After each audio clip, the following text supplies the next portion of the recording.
Welcome back, ladies and gentlemen, boys and girls. Masters Tour here in Bucharest, the final Masters Tour of 2019, and we do have a fantastic series lined up for you. If you've been following the Masters Tour, if you've been following some of the third-party events that Hearthstone has been putting on this year, you will be familiar with these players, but they are not the shining grandmasters that you might be used to seeing week after week, but nonetheless two fantastic players who have put in consistent results in events like this. It's going to be Hypno going up against Xeno's Derek. Yeah, Hypno is a player that I've been singing the praises of for a while, because I feel like, given that there's not an especially big Swiss Hearthstone scene, at least from outside, they may be within the scene, they don't really travel out that much. Hypno really feels like the Swiss Hearthstone player right now. He was very, very strong last year after his top 4. I think he got at HCT Oslo.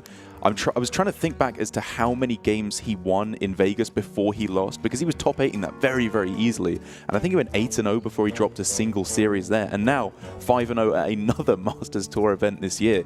It really does feel like outside of Grandmasters, he is one of the most successful players we've seen in Hearthstone this year. Yeah, for sure. And has a chance now to be rewarded by that consistency, by picking up all that big prize money, getting himself in a spot where he could be a potential Europe Grandmaster for next season if he keeps this up. I did get momentarily confused there. Of course, you were talking about Swiss, the nationality, and not Swiss, the format. Sorry, that is also a little confusing. Also, one of the best Swiss players that we have. Like, it actually worked on both levels. You actually being unintentionally very clever there, Derek. So well done. Oh, that was on purpose, didn't you? Oh, was it? Okay, yes. Sorry. My bad. I'm just too peanut brain for Derek, apparently. But the one other thing that Hypno is known for is doing it his own way, marching to the beat of his own drum, right? Like, he's all of these tournaments that we've seen him do very, very well at, he's had at least one deck in there that was just a little bit off the wall, and that is no different on this occasion.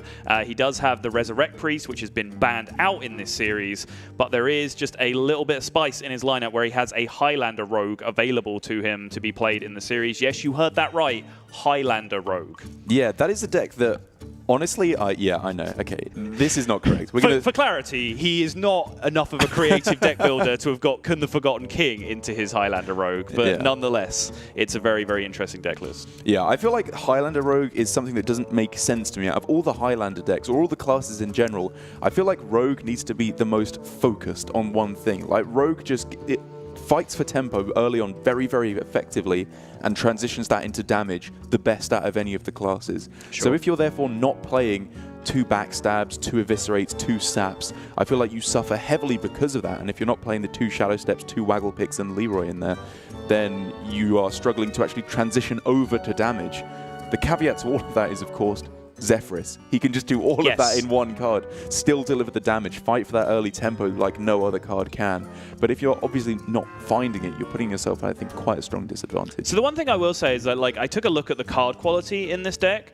There aren't many cards that are not played in one or the other archetypes of Rogue right now, right? Like, you're looking at Vulpera Scoundrel, Sandbinder, obviously, which comes in because, of course it does. It's a Sandbinder. You play it in your Zephyrus deck. It's just fantastic synergy. And then, like, but even like Bazaar Mugger, right? Like, that gets played in Quest Rogue, even though Quest Rogue isn't a particularly good deck. So it's like history buff. Like, that's the one other card that we're not really being seen get played in Rogue. So it is still like 28 pretty high quality Rogue cards, right? So it's, I can see the theory behind it, and I know the UK's Mad Genius Jambray did, I believe, hit rank 1 Legend with a Highlander Rogue at some point before Doom in the Tomb came out, I believe, so there's definitely a little bit of potential in this deck at least. It just doesn't count. We've learned that Jambray hitting High Legend with weird decks does not count. No one else can replicate it. It's true. I mean, I will say, Jambray doesn't just hit rank 1 Legend for fun with every deck, I will say. Like, he is a High Legend player. He's able to hit High Legend with just about any deck, as any high-quality Hearthstone player will be able to at the moment. But I think the success that he has had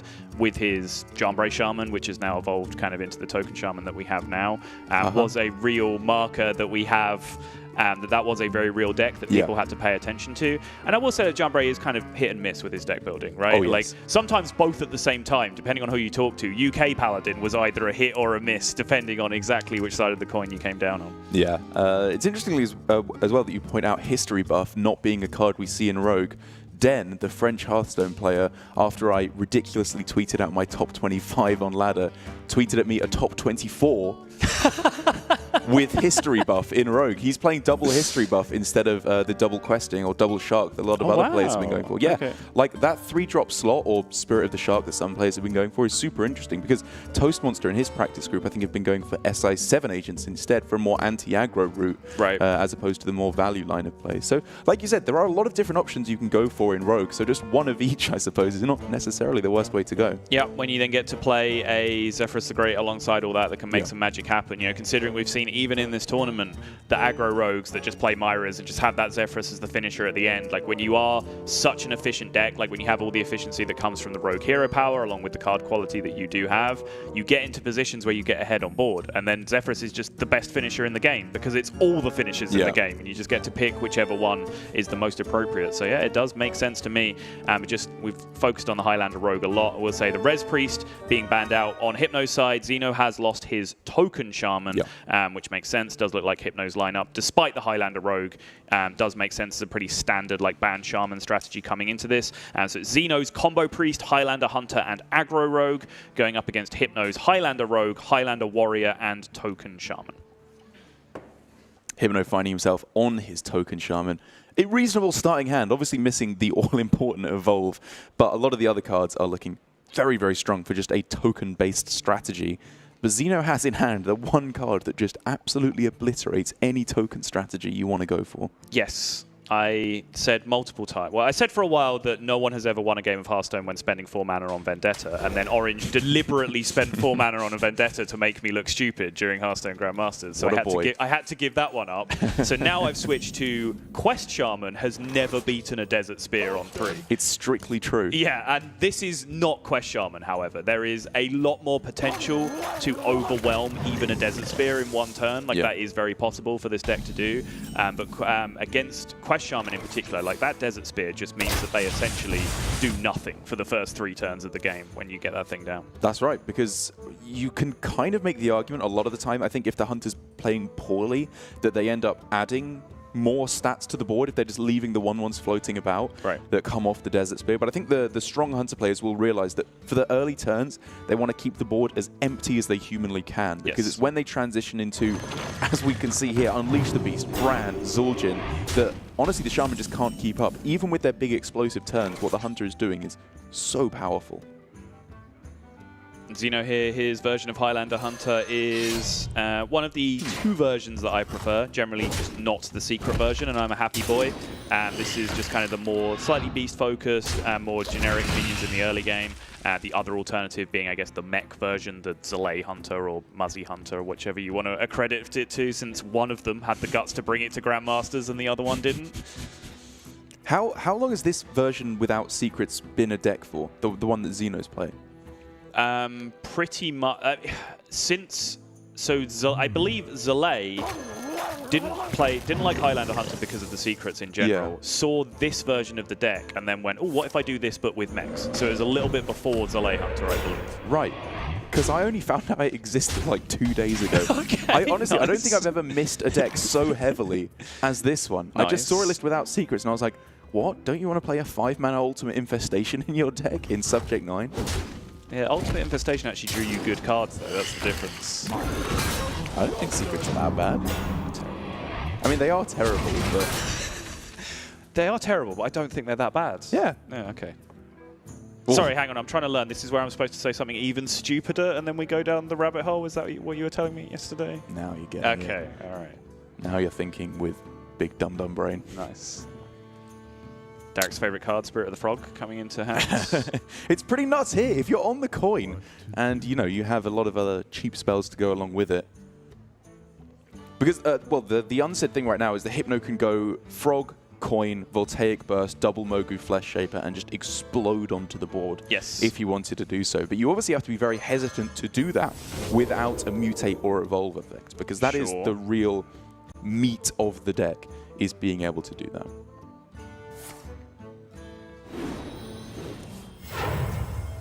Just seems too strong a turn though, right? Even with the Desert Spear in play, you feel like this gives you a platform for the next turn to potentially have an Evolve turn if needed. He could save one of them behind to go for Desert Hair plus Mogu plus Evolve on the following turn, but This is fair enough as well. We still have a very, very powerful tank. Yeah, I expect he'll keep this 3-4 as a healthy 3-4 for exactly that intention on the following turn, so it's not vulnerable to the Desert Spear. We see Xeno has Mark Shot to be able to counteract against this if he wants to, and he probably should in this situation. But yeah, I like the way that Hypno played it out. I think, you know, just maximum tempo, he played his stuff, but also he took slightly inefficient trades, I guess, just to give him maximum high roll potential for the following turn. It's always a tough choice in this Shaman, but you have to remember that what you're doing, even if it's not the most powerful thing the deck can do, that was still an absurd turn. Yes. You still take these turns when you can, because even if both the Mogus are removed, Desert Hare into Evolve still makes 4 4-drops at the absolute minimum, with the Frog still knocking about. Right. I wonder. Xeno taking his time here, but I'm not sure how many options there really are. I guess he's considering whether Mark Shot into a 1-mana spell is relevant, or whether he wants to track first. I guess that is a real decision point, sure. He could also consider going for the Sandbinder to try and find Zephyrus for next turn if he thinks he's in that bad of a spot. I don't think he should make that assumption, though. He can pull this back fairly easily, I think. I think that would be folly, because even like you're going to have 6 mana next turn, right? So you leave the board up, the big evolve turn happens, and then you Zephyrus into 4 mana, which is what against a board with like 2 8-drops and a bunch of 4s on it? I think you just got to go damage mitigation for now. Lovely easy turn for Hypno. Even draws an extra Soul of the Murloc off of the evolve.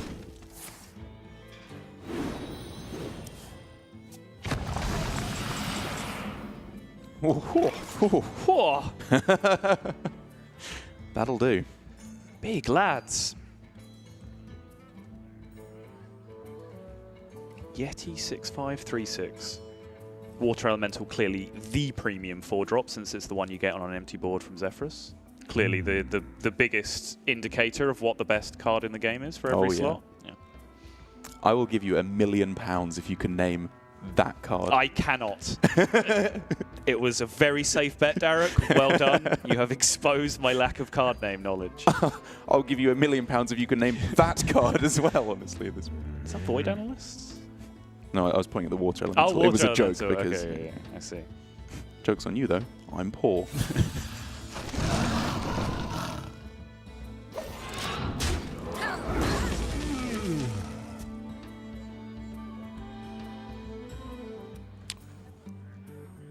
So because it fell asleep at the start of the turn, that does mean we're not facing down lethal, but Kobold Lackey makes up the difference there. Yes, it does. Kobold Lackey still gets over the line. It's going to be a very quick 1-0 in the end here for Hypno. I think Xeno did the best that he could there, of course, taking the respectful trade just on the ladder, on the Yeti on the board, just saying, well, I just need that thing to fall asleep. Essentially, it did, but either way, he got himself out of it with the Kobold Lackey. Very, very clean win there for Hypno, and you kind of see exactly what I was talking about right early on when we started talking about Desert Spear, right? It's like, normally, before this deck was a thing, before this Token Shaman was a thing, you'd be like, wow, I got Desert Spear against Shaman, like, GG, next game. Yeah. But like, just that one turn from Hypno is just too much stuff for even the Desert Spear to be able to fight back against, and even just Spirit of the Frog having stealth there, I think is something that does get overlooked about the card as well, that it does just get, like, it's a 0-3, sure, and people go, you know, I don't want to spend 3 mana playing a 0-3. Yeah. Well, it's also a minion that can't be removed, that next turn is a 4-drop, that is right? a big Which can become very, very relevant. Yeah, it also speaks to me to the problem that people have had with Highlander Hunter for quite a while now, where everyone was considering it for their 4th deck, but everyone was like, I just don't really want to play it. In a world of Shamans and Priests, it's too fair. That's been Hunter's problem for months now, whether it was the Beast mid-range version or the Highlander version now. All the other decks have so much more broken combos, and when you're facing down double Mogu, 0 mana, plus Evolve and all that goodness, you just don't stand a chance, to be honest. Nope. And so now, remainder of the series, we have Highlander Warrior and Highlander Rogue for Hypno, which I would imagine are the 2 more debatable decks in terms of getting a win. Xeno does still have the luxury of being able to play Priest available to him. Sorry, we have to specify now. There's more than one Priest deck. Combo Priest available to him. He still has the Highlander Hunter that you just saw him fail to win with, and just a more outright aggro Rogue with Myra's Unstable Element as well. So is that a big win for the Token Shaman? Was it always going to get a win in this series, do you think, from Hypno? I think it was always in a pretty good spot. Up against the Combo Priest, it's fine. I think, honestly, against the really good combo priest players, you might actually be slightly unfavored with the token Shaman, just because I realized, and I think Jambre also realized, that after dumpstering people with lightning bolts and lickims, as soon as someone plays a power word shield on one of their minions, you kind of just give up because you can't kill it anymore. It's just people didn't really know how to play against the deck. But yeah, I think that was definitely the easy win there for Hypno, even against the Highlander Hunter there from Xeno is just the best deck. So it is interesting how, for Xeno here, I think the weak deck for him could be the Priest, because this is why a lot of the players, it's still Priest, I will say that, it's still Priest, but it's been struggling against the Highlander decks. Of all the decks that have a shot against beating the Priest, just generic Highlander aggressive deck feels like it's got the best shot. Yeah, no, I agree with you. I was making that point yesterday where, you know, just even though you have a slightly less consistent curve in terms of being able to play two of all the best cards, you just do still have redundancy, so at least your mana curve is very consistent in these aggro decks, where you just get to play a minion each turn, which is very effective against Priest. And then when you back that up with the ability to just, you know, Zephyrus into a Brawl or a Mass Removal or just a Fireball when they've, you know, grabbed backboard control at the key point, whatever it is, I think it's the perfect 1-2 punch, being able to get over the line against these Priest decks. But it's going to be the Rogue, Highlander Rogue, coming out here from Hypno. Xeno going right back to the well on this Highlander Hunter. So unfair, he's playing a Highlander deck and he drew his Edwin. Imagine only playing one Edwin in your deck. You're supposed to play 7, as evidenced by Alan Numbers yesterday. And then get rid of all of them instantly. Yes. Oh, triple Omega Dillo. What a guy. Edwin as 7 cards are just 3 mana 2/2s. Yeah, if you think about it, it's just 21 mana, 14/14. Yeah. Sounds terrible. Zephyrus on 2? Are we on board with this in the matchup?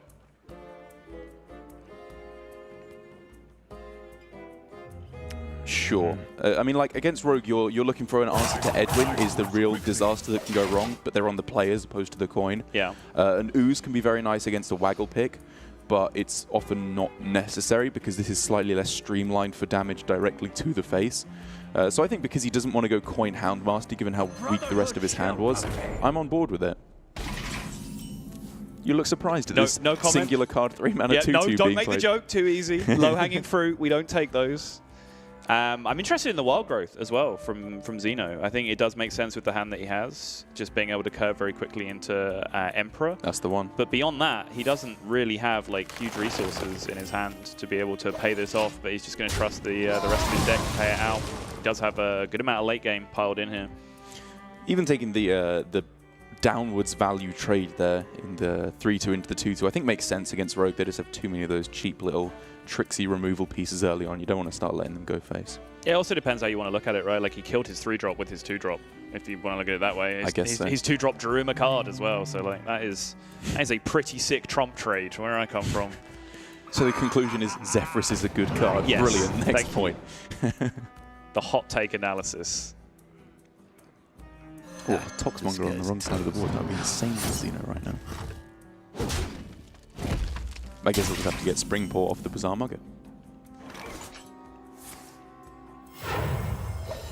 Yeah, this feels like pretty clearly was Xeno's plan for a good long time here, and he will be able to get a very goodly amount of tempo here, and the pickup of Rag as well is very, very strong.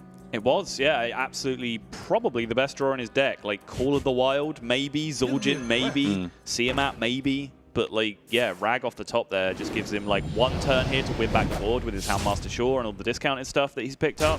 And then he just curves straight into Ragnaros ahead of the curve after that. It's pretty insane. A lot of things to consider. Health total for if your opponent goes for an aggressive push. Unleash the Hounds, of course, as well. Generally makes you want to trade away the 1/1s.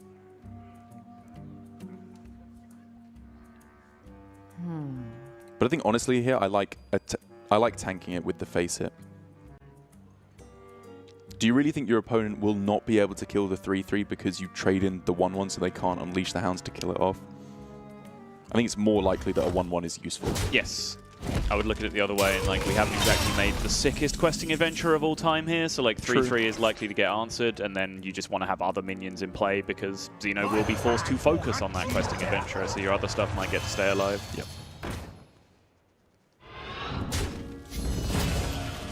huge turn now from Xeno, though. It's Houndmaster Shore, all the discounted stuff. Yeah, it's pretty good. The 1-1 rushing spot, I didn't even really consider that. Yep. And that's a Headhunter's Hatchet coming down as a 2-3 as well with the Beast buff. And it feels like a very well executed game plan for Xeno here. He realized that with Houndmaster Shore, you don't have to fight for board as aggressively early on as possible. Right. Which is generally a very weak game plan against Rogue. If you're just playing out 1 minion at a time, going card on curve, they should be able to seize tempo against you with the likes of Backstab, Abyss, SI7, sure. Where there's the one big swing turn, that's where they start to struggle. They can't pull back from situations that are getting as dire as this one is. Yep. I will say I think he was slightly fortunate to pick up that Ragnaros as the exact 1 card off the top to follow this up, because otherwise he would just be super low on value here. And the Hunter's Pack from the Shimmerfly obviously goes some way to change that as well. But otherwise, Hypno could just potentially respond to this. If he could just take care of this Houndmaster Shore maybe over 1 or 2 turns, he might be able to win a value battle, especially since the Zephyrus has already been used from Xeno. But the fact that there is so much late game in this deck, right? Like, yeah, it could have been Rag, but it also could have been Call of the Wild or Dino Tamer Bran or Zul'jin, and it didn't have to be in 1 turn, it just had to be in 2 or 3, right? So. But at the same time, this Rogue is deceptively high on value with all the Discover cards and card generating cards. If you get 1 good result off of a random Hunter card, you can be in a pretty good spot. Choose soon. I'm gonna win. Yikes. Yeah, that's a mystery choice. Pretty All good right. one. Yeah, seems like an improvement over what he was offered. Imagine playing Rogue and not snap picking a prep off a Discover. Like, what is the world we live in? How far we've fallen. Yeah. It's only old school Innovate now, one of the best cards ever.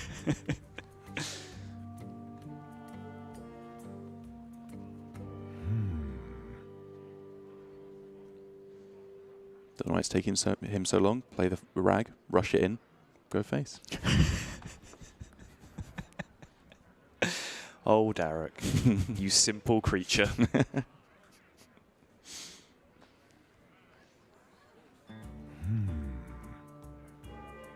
You always think that the first time when you're like, Ancient Watcher plus giving it charge, maybe it works?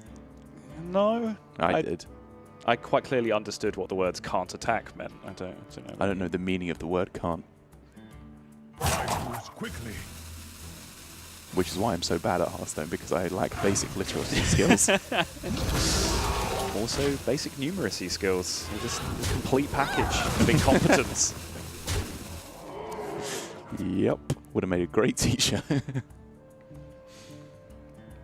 Memes aside, though, I did still like the Rag coming down that turn, though. I guess Xeno just decided that actually getting value out of Houndmaster Shore with minions that could attack was just too good to pass up.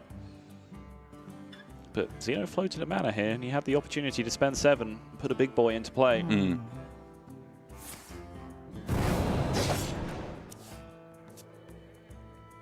Ooh.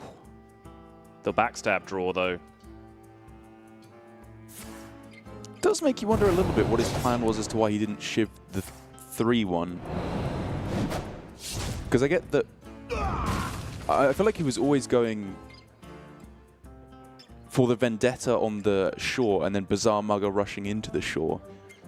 Whereas now there's just a 3-1 on board where there didn't need to be. Was he? Maybe just... If he didn't pick up the backstab, he was going to Bazaar Mugger into the 3-1 and just leave the shore alive for another turn? Okay. I guess you could make that claim. Or he just wanted to start swinging face with the waggle It's the only pick. explanation I can think of, because otherwise, yeah, shiving face is terrible. There. Right, Like, it's yeah, just yeah, a horrible mistake, and I just don't think it is. I think Hypno's too good a player to just completely shut off his brain and shiv face there for no reason. Is Xeno just considering Hunter's Pack there? Don't do me like this. Just play it. I wonder. Very unclear why this Rag is not in play already. Is there a card we're missing in the deck that punishes Rag being played? Well, Does a card Leroy exist? Jenkins, right? Oh, right. Is so what he's thinking about. okay, He's yeah. thinking about getting protection from a secret so that he doesn't die to the Leroy here.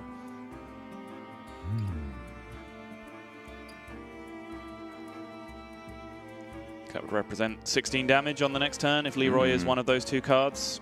The Shiv face is suspicious. It wouldn't have actually Shiv face made a doesn't change difference. anything, Yeah. yeah. So maybe that makes it less suspicious. He gets the secret that worked. There were frankly a lot of secrets there that stopped Leroy from being able to go face. Yep. Explosive, freezing, misdirect, Snipe. snipe. Job done. I mean, arguably any of them, because your opponent might just not go for it there because they're too afraid. Sure. Oof. That's a nice one. But at the same time, could still be Bizarre Mugger instead if you want to get the kind of double value of that with the weapon, take out both the minions. Yeah, Hypno doesn't know what secret he's about to run into here either, which the one secret that it is, Freezing Trap, does look like it's going to punish a lot of his potential plays here. Divine Shield plus Wind Fury available on this turn if he wanted to go for that and then go for Bizarre Mugger rushing in next turn to play around the Freezing Trap. It's obviously very vulnerable to an offensive push from Xeno. But I think it's probably his best bet. He's realizing he's losing the value game. He's going to die soon anyway. He's just got to close things out. It does. It's got to finally be Ragnaros time, right? I'm not seeing anything else now. You can't draw cards with Buzzard. Yep, let's take the 50-50.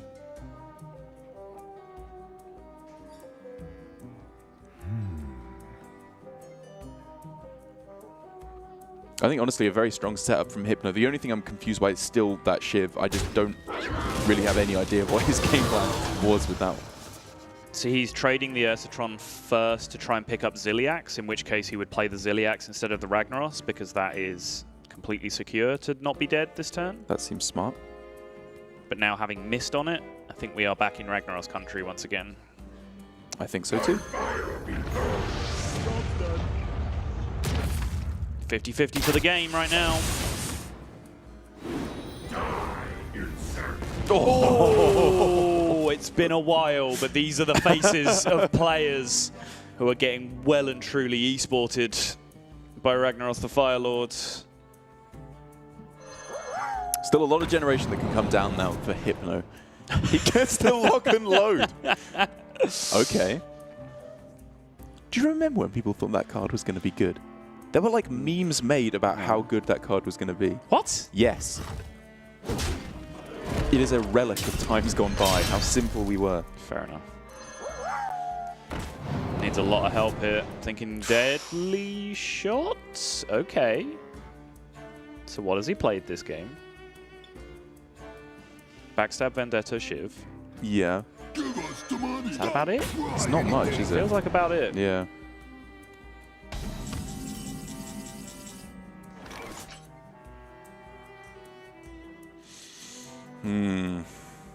Freezing Trap, of course, still active for Xeno.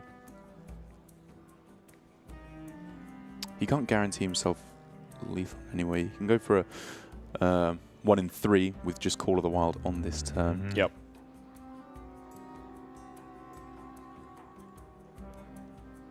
Which could just be his best bet.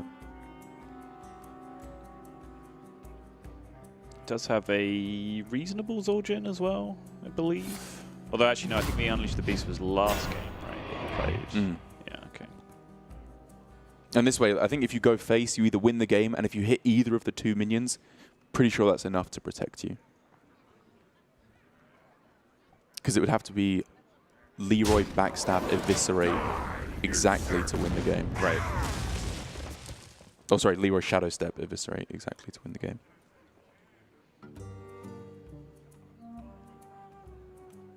Which you can be pretty safe on, given that they have 4 generated cards in hand. Yes. So you are tying to absolutely nothing here. Would have to be some invented collection of random created by nonsense that you died to instead of. That's right.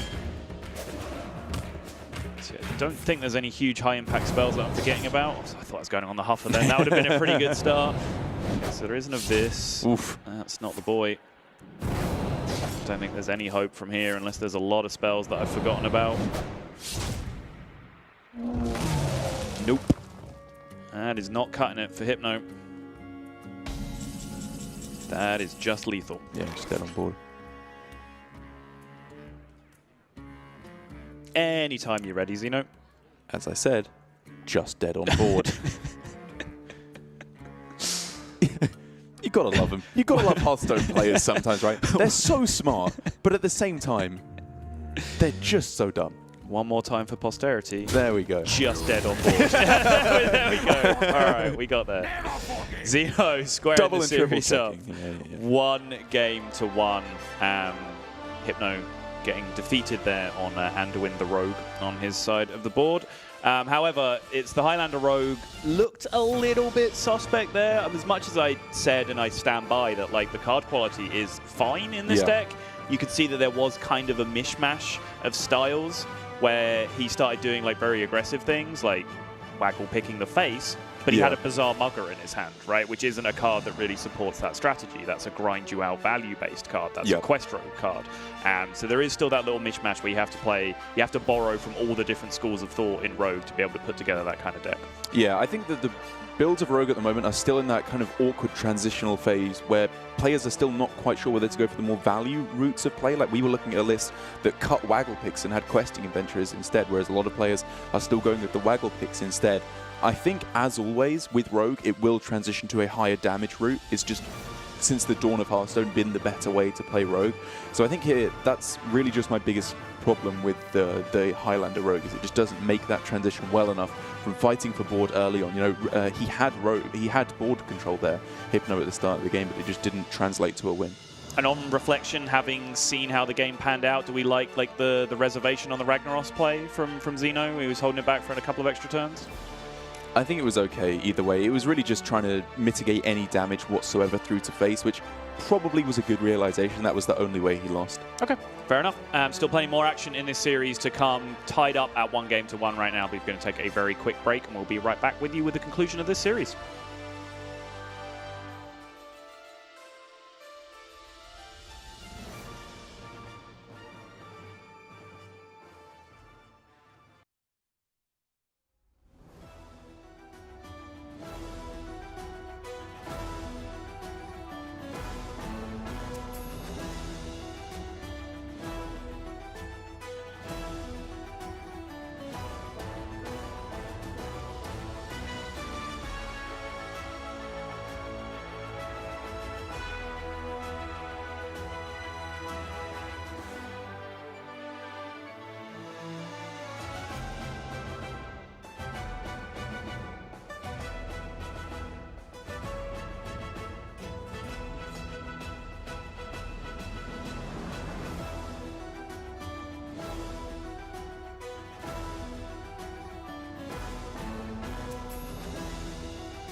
Welcome back, everybody. You join us during round 6 of the Hearthstone Masters Tour here in Bucharest, Romania. Final Masters Tour of 2019. And you join us in a series very much finely balanced. 1-1 between Hypno and Xeno. I think Hypno is a player we probably focused a little bit more on in the build-up to this series, but I do want to give Xeno his props as well.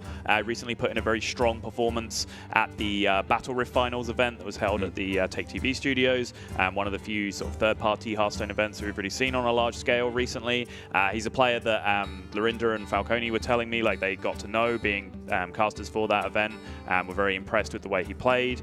Even though Lorinda might not have been impressed with some of the decks that he brought, he still thought that he did a nice turn on casting as well, helping them out on the event. So I think both of these players would be very fitting, or are very fitting players to be towards the standings, top of the standings in this event. Yeah, Xeno also just one of the friendliest players I've met at all these events. He'll always come up and say hello to me and hang out.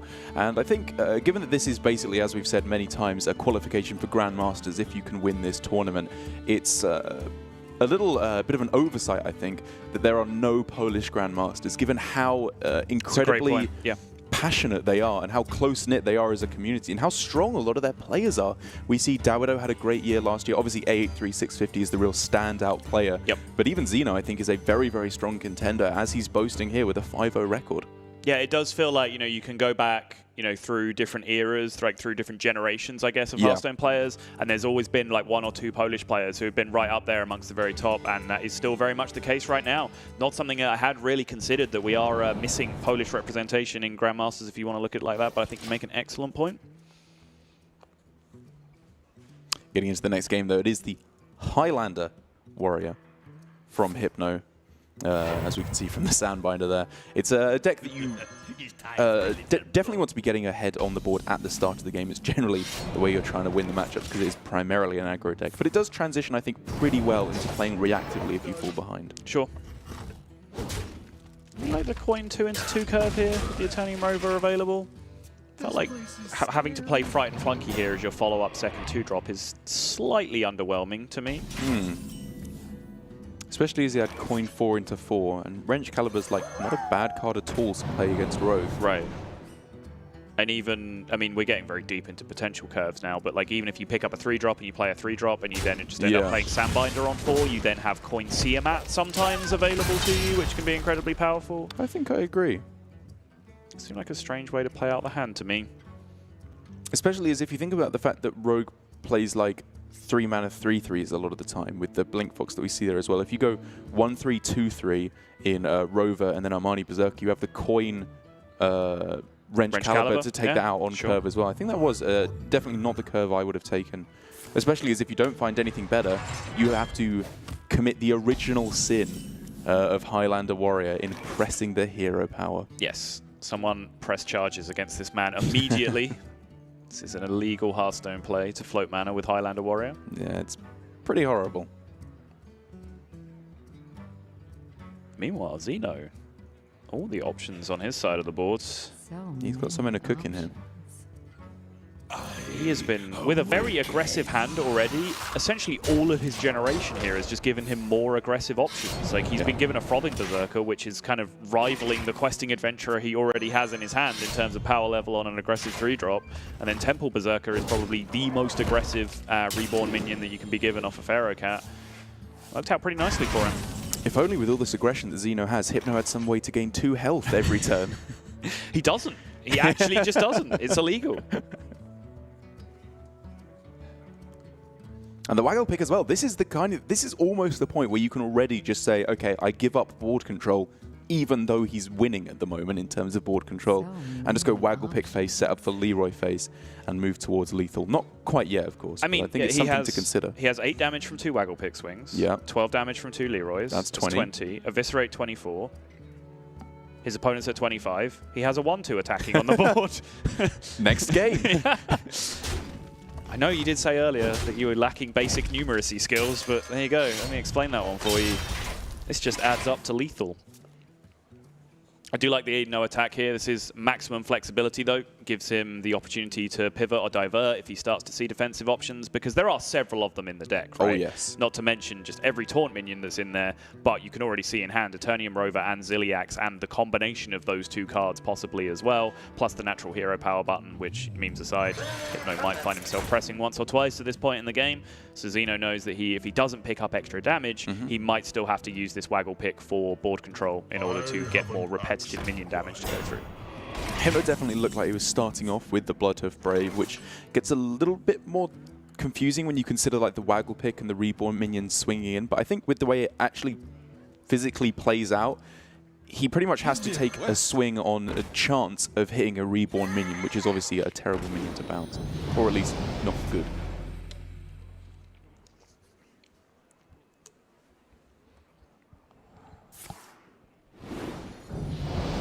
Ancestral Guardian as well. Again, not super aggressive, but if you get into a race situation with your opponent in an aggro matchup, there are few better cards in the game than that one at breaking that tie in your favor. 1 in 3 here for a terrible outcome for Xeno. Oh no, sorry, not swinging the waggle. He didn't swing it last turn, yeah. He's chilling. All good. So how does Hypno pull this back? We are, of course, looking at a Zephyrus potentially coming down on this turn with the Sandbinder, which... Do you think that would offer silence against a 5/5 questing? Yes, I think it should, yeah. Yes. Firstly, just it considers the amount of damage it takes off the board, which 3 damage for 0 mana being taken off the board is effective enough for it most of the time. And then when it's looking at like silencing special effects, the way Zephyrus judges it is how much mana the card cost versus how many baseline stats it has. Okay. That's how it guesses how good the effect is that it's silencing. So it will look at a 3 mana 2/2 and go, well, 3 mana 2/2 sucks, therefore that has a powerful effect that you will probably want to silence. That's a pretty good rule of thumb. And then he just offers you Brightwing anyway, because lol. Yeah, also. But, you know, he might want a Defender of Argus, who knows? But in the end, Hypno making the pretty general rule that you make as Highlander Warrior, if you can do something that does a similar thing to Zephyrus, you do that other thing, because Zephyrus is the ultimate flexible card. So Silence on the Spellbreaker makes a lot of sense, especially as, at this point, Hero Powering is not that bad. He's pretty clearly playing on the defensive, and you could definitely argue that he, on average, will have more value given that he has Sandbinder into Zephyrus or Tiamat. Sure, yeah, especially given that Xeno is playing the most aggressive possible form, really, of Rogue. Oh, yes. Where he's just playing all of the burn damage. He is still playing a few of those Thief cards, as you can see, with Shaku the Collector in there, but he's also playing the Myra's Unstable Element. And as of right now, Hypno is still finding himself a long way behind on board. Oh, hello. Ooh. Hello. Wow. We are looking at, on this turn, 12 damage? Just straight up out of hand. Yep. Gets a lot more interesting when you consider the Ancestral Guardian as well, though, on the other side, because Hypno obviously wants to start moving towards a lethal. On turn 9, we're looking at another 6 damage there, so 18. Yeah, but when it was generated, I mentioned there are very few cards better at racing than Ancestral Guardian. Cannot be ignored.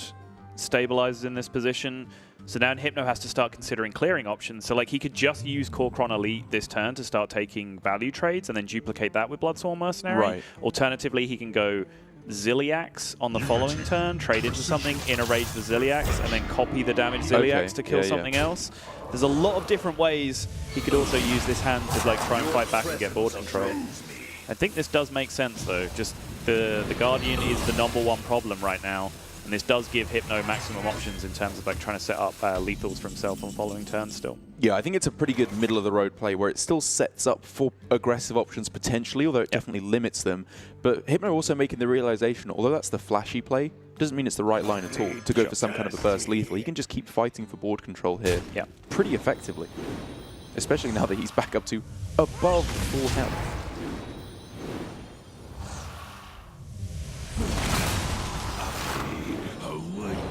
I'm so glad that Shaku is playable. I loved that card so much. Really? Yeah. It just felt good. If it survived and you got 2 cards, no better feeling. I think it happened to me once in my life ever. Wow. That is a huge total, I will say. All right. I mean, I don't remember getting 2 cards off Shaku. Are you kidding me? I'm fast and furious. Rabid Worgen pickup means that Hypno has a much more explosive turn potential here. That's what you're looking for. The rush carries over to the other minions, so of course able to take out the scary Frothing Berserker as well. Yeah. So this did cost him his rampage in order to use to preserve a Korkron elite. He could have still taken like a value trade with the Korkron, just copied the damaged Korkron, and then the Korkron just naturally had the 4 attack that he needed to go into the Frothing Berserker. But this leaves him with a much stronger board state after the fact, right? Keeping a 6-4 in play instead of a 4-1. And that's what I think has been the best recognition from Hypno in this game, is realizing what role is he playing in this matchup. And he correctly realized that the strongest role he can play is outvaluing his opponent, because on average, he made the very correct read, I believe, that Sandbinder on its own will just carry him through to a victory. Sure. If he could just naturally draw either the Zephyrus or the Tiamat on one of the next couple of turns, that would be ideal. Just so he has to stop playing a guessing game. Yeah. I always like to have more information where possible, and yep, I think Hypno has got the signal right now that he has just about done his job up until this point, because that is always a desperation play coming out from the opponent, where they're just playing Leroy and hoping they can get it to stick. Oh, of course, the third elemental. It could have been Ragnaros as well. Fair. But sorry, it was implied when I said the 2 elementals that Ragnaros would be drawn before the Sandbinder. Yeah. Derek's just read the script already. We're not all given access, but Derek, the special flower that he is. Well, one of us has to memorize the scripts we're given, right? That's true, yeah. Derek chooses to just get on with it as opposed to complaining about it. Exactly. Your wish is my suggestion.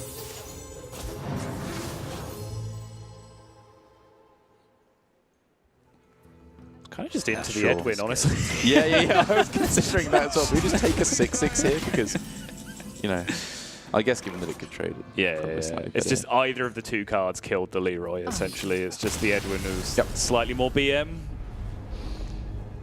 And there you have it, the 2-1 up for Hypno, looking very, very good going into this. And now he's left only with his remaining Highlander Rogue, which he was unable to take a win with in the previous game. And I have to imagine, up against the regular aggressive Rogue, probably don't like its chances too much. I think that in these Rogue mirrors, apart from the real outliers, like obviously old Quest Rogue, and some of the weird N'Zoth and Death Rattly Rogues that we've had along the way on Malagos Road, generally the tempo versions of Rogue get very, very explosive very quickly. It's just about who can get that little bit of board for the first few turns, and then transition into Wagglepick and Leroy's, because the heal just isn't there for the most part. Yeah, and I think, you know, just for example, having access to like 2 Evil Miscreants instead of 1 from your opponent is going to be a big deal, because that card is just so much control in the early game for rogues in the mirror.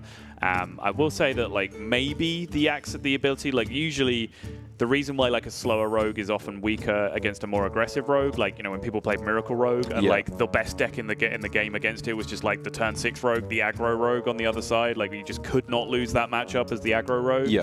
Is just the damage permanence that rogue as a class has. Like they just do not have access to healing a lot of the time.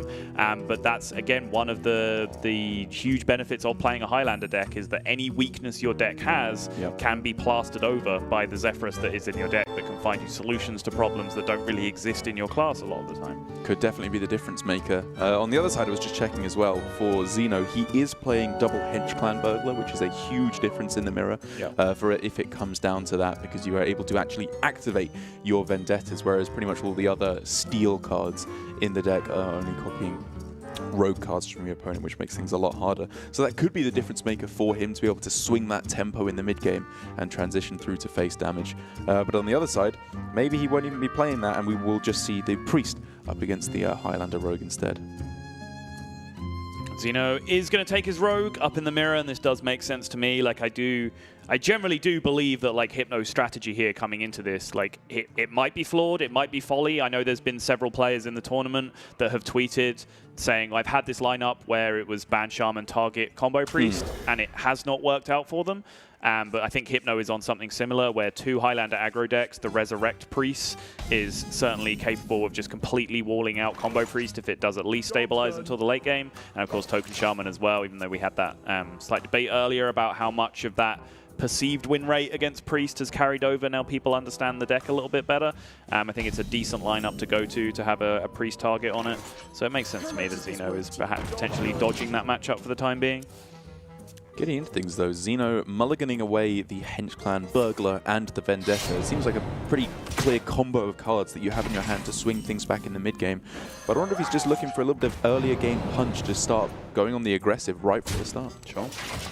Which makes sense to me. He's clearly, I think, he's the lower value deck by quite a margin. Yes. You can see already just how sort of Highlandery this hand is. It's just a bunch of just random clunky things going on right now. Why isn't it bad? It should be. But the Edwin coming down. A lot more impressive looking Edwin than the one he played in his previous game with this deck. Yes. And now that Vendetta being unactivated because of the lack of Hench Clan Burglar. Yeah, okay. Generous mummy like, what do you want from me? Yeah. Leave about 30% to activate Vendetta off a Pharaoh Cap. Yeah.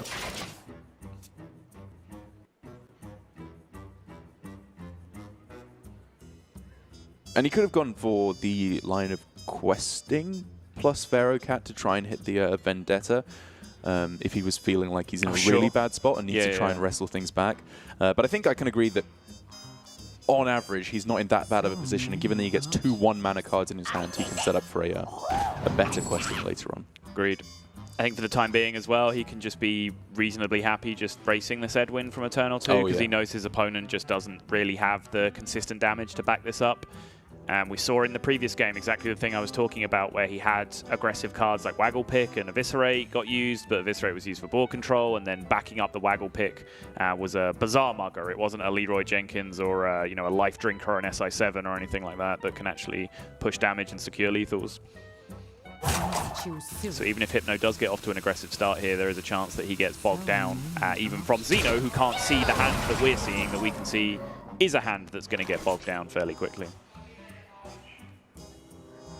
Xeno is always just missing that little bit of extra non-rogue cardage in his hand to make this all pop. We saw this on the first, I think it was from Rulian, the first match of the day, where he just had a hand full of stuff at the end of a rogue mirror.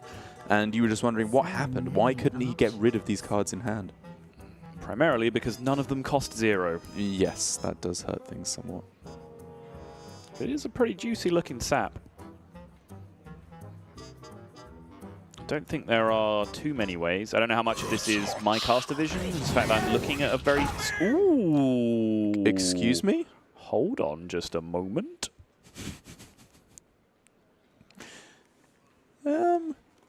Is it that bad? It's a fine Xeno? It's a fine Doomsayer, yeah. I think it's an absolute... Now I really want to sap this Edwin. Right. Double trade into the 4-3. And then just take board and just initiative. Yeah, just take a free turn next turn. You have a freaking questing adventure in your hand. Yeah, it's true. Really? Probably sprint. Yep.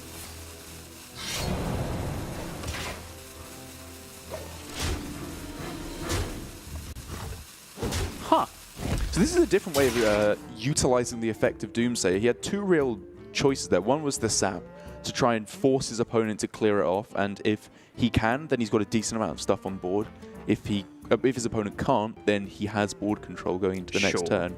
Or he can just start launching everything face and say, okay, you have to kill this, so you're not killing my other minions very effectively. Sure. So I can keep up the damage race. Okay, that's fair enough. There's a fair few ways that it goes wrong, to be fair. There are. I mean, the Doomsayer is already checked on board just by the Dagger and the Edwin. So the 4-3 contests the 2-3. So then your idea of ahead is that you get to push 3 more damage with a Faceless Lackey, a Spell Lackey, and a Pharaoh Cat next turn. That's best case scenario. Yeah. Doesn't sound great when you put it like that. Decided to take damage on the Edwin to preserve the Divine Shield on the Ziliax. Is that worthwhile? I think it's probably a pretty good recognition that, again, on average, he's just ahead on value and just has to protect his health total. Sure. Especially with a blooming Spirit of the Shark and see him at. A blooming Spirit of the Shark. Yes. Those are my words and I stand by them.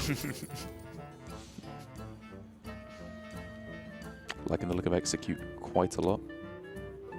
Doesn't deal with the Ziliak's problem, though. Which is quite significant right now. I guess you do have other answers to the Edmonds. You don't have to go for the execute there. But it's probably just the best card. That's fair. Yeah, he did just finally have the Zero-Man Vendetta that he could have used instead. I guess he's just gonna give the full heal. He's gonna give the Reno over to Hypno here. Which I think the game resetting here essentially on turn 6 has to be good for the Highlander deck on average, right? On average, I would say yes, but Xeno's got a couple of cards that may turn that around. Grawl the Shark can be absolutely absurd if he finds himself any decent card, and Sprint in his own right just allows him to play so liberally with his resources. That's fair.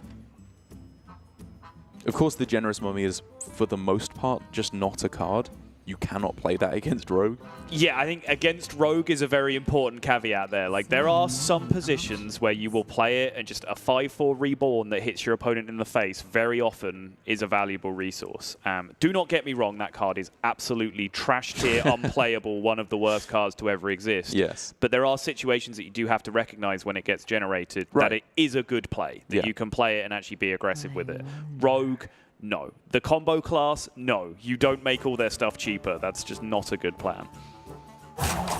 Zero mana lackeys don't sound fun to you with the Spirit of the Shark they as sound well? incredibly fun to me. It's not for Xeno. Results, Miscreant. It was my default play at the start of this turn. Some unexpected results. Wait a second. That's what the name card's of called. the card!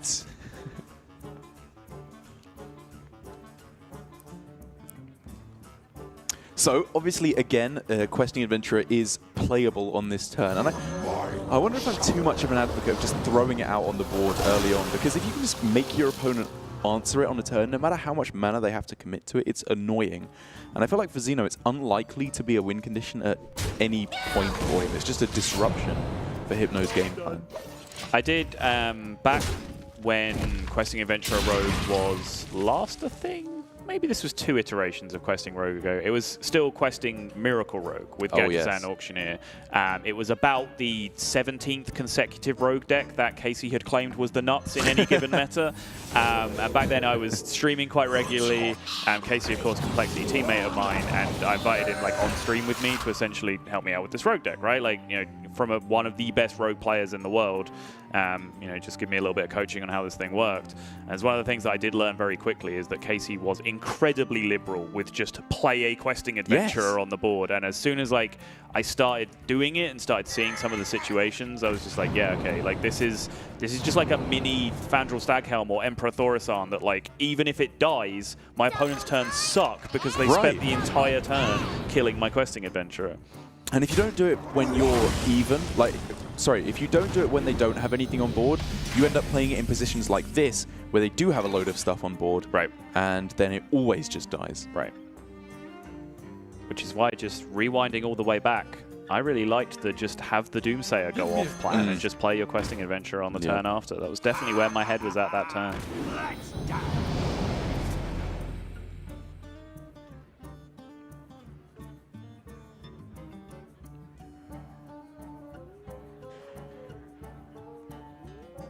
So that is a Swashbuckler hidden inside the Grawl as well, if Xeno needed an extra card to play on this turn. Okay. So many options. And given that Sap is very, very lackluster here, it very well may just be what he ends up playing. Trade into the 3/3, throw it out. Yeah. What else have you got, right? Yeah. Underbelly Angler. Deny that Mermy synergy. Vitally important, obviously, on this turn.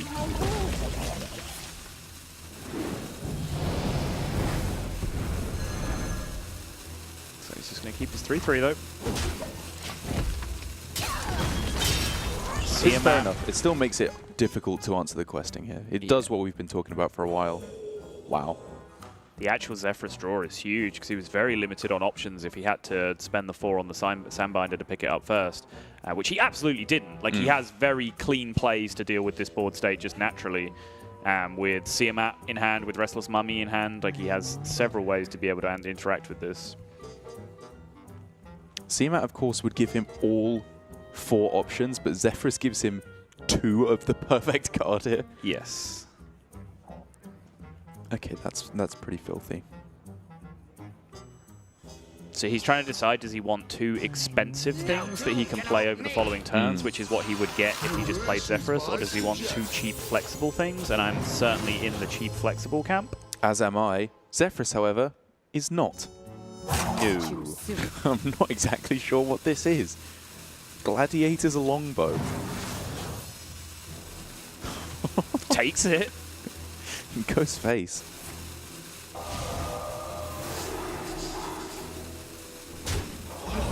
We don't offer. How much mana do you have left? 2 mana? Okay, so you're not getting SI there. Fair enough. It's half expected to see like a cleave or something thrown in Right, there as well, yeah. which is usually something that comes up when there's multiple minions. I believe there was even a 3-2, like the Gruul was a 3-2, right? Which usually triggers off the cleave condition as well. Just a frostbolt or something. Yeah. But clearly just didn't really consider it a real threat. Which, honestly, it wasn't really. Like, Gladiator's longbow, after everything's been cleared up, is not that bad. Yeah, it's totally fine. And it, again, just means that Xeno has to try and wrestle back what looks like an almost unwinnable board state already, given again... He can get his own Gladiator's longbow, Derek! Given again how much more value Hypno has available. Because, I mean, I was saying with the sprint he has available as well, he can maybe catch up there. It's kind of looking like that's not really a possibility now, because spending 7 mana to get back up to even value as your opponent sounds horrible. It does sound completely miserable. Choose soon. He's going to do it. I can consider doing it this turn, because he's only going to fall further and further behind. Yeah. Like his turn this turn already sucks. So he can either take a bad turn and be further behind next turn and then have to sprint, or he can sprint now and hope that his hand catches him up. He just still can't kill this shark, having sprinted now.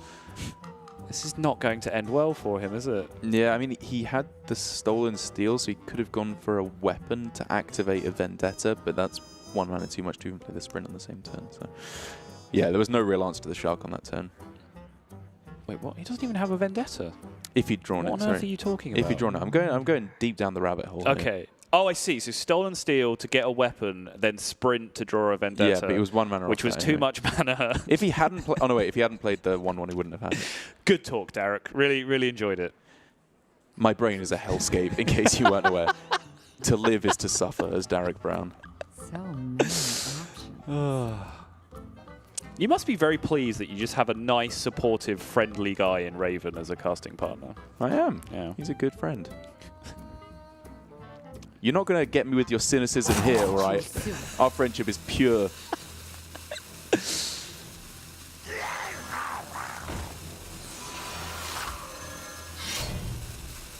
Oh, yeah, here we go. This is the transition point for Hypno. He knows exactly what's up. Yep. Hypno says, what, immunity? What do I need that for? Smash my opponent in the face with my 5/2 weapon. This is just a 7 mana Pyroblast. Even just that, Serpent Flame Ward Tongue Totem. That's the one. It's done like 6 or 8 damage at this point. Whoa. Sulthray's coming in hot. He can kill himself twice as fast now. That is the most stylish lethal he could find this turn. Xeno, with his unbeaten record on the line, though, is going to try and find a way out of this. He does have Shadow Step. That's but a lot how of does tempo. how does he just even deny the Gladiator's longbow damage? He does not. He would have to bounce a 1/1 to try and find Live a rogue answer. or Live Wire Lance Titanic Lackey? Sure. Guess that's the plan that he ended up taking. So he steps the Underbelly Fence, he replays it. He then has to sap something and then play Live Wire Lance for the Titanic Lackey. Choose soon. I don't think he's got time in the turn anymore. I think finding out whether you get Titanic Lackey first and foremost is what we end up doing, because everything else is completely irrelevant if that doesn't happen. Yep.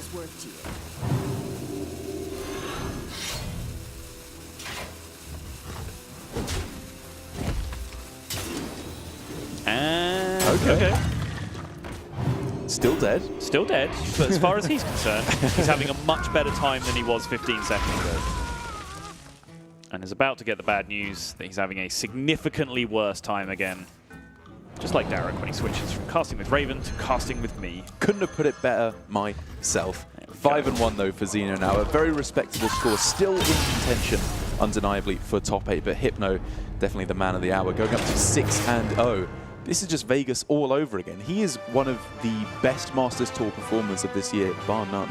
He is continuing to carve out a nice little niche for himself, a great reputation for himself as a fantastic Swiss Hearthstone player. Yes.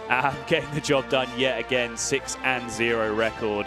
And certainly just in terms of what I've seen from him at the events that I haven't been casting, and now this one where I've got the front row seat, I think he'd be a great addition if he does end up going all the way and getting through to the Grandmasters program. I think he would be a fantastic addition just because of that little slight unique deck building twist that he throws into it. You know, he doesn't certainly seem to ascribe to the hive mind mentality that a lot of Grandmasters players have, where a lot of them just practice together, they favor the same stuff, the lineups start to duplicate and cannibalize themselves week after week. So it does feel like he could bring something just that little bit extra if he does end up taking down this whole tournament. Yeah, with the creative deck builders in Grandmasters, at least in APAC, we have two camps. We have the crazy deck builders who win and the crazy deck builders who don't. They just bring weird decks that turn out to be bad. Whereas Hypno, he's consistently putting up strong results. So you have to imagine he knows pretty much exactly what he's doing. Yeah, and it's something, you know, the Highlander decks in particular is something that I was talking about coming into this. It was something that I talked about on the pre-show as well. Just this theory of like whether the Highlander aggro decks would do well enough to get over the line against Priest to make that a viable strategy.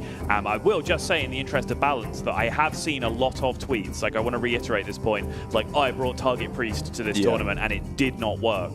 But I didn't see too many that was like, oh, I also had Highlander Rogue as one of my decks. So who knows, maybe that's just the missing ingredient. Yeah, and at the end of the day, it's not only a Target Priest strategy he's going for. He still just has 4 what I think are generically strong decks in the high amount of Highlander that he's got knocking about. And that seems to be Hypno's strategy. His decks aren't just brought randomly for no reason, it's just what he thinks are the best decks, which seems to be a bit out of line with other people, but he's winning. Yeah, we see that as well from a couple of the Grandmasters. Like Bloodyface, for example, does not like fall into practice groups with a lot of other people. He chooses to practice on his own a lot of the time, and I think that's usually emblematic of someone who ends up bringing these off-the-wall decks, is that they don't have a big practice group, because I think the more, you know, the more wisdom of crowds that you pull in to like designing lineups, the closer you're going to get towards just like the norm, right? Because they you always have like someone comes up with a wild idea, someone else tells them that's stupid, and then the group all like rules it out as a whole, right? Whereas if you're just on your own practicing against yourself, I think there's a lot more room to come up with some spicy stuff. But we have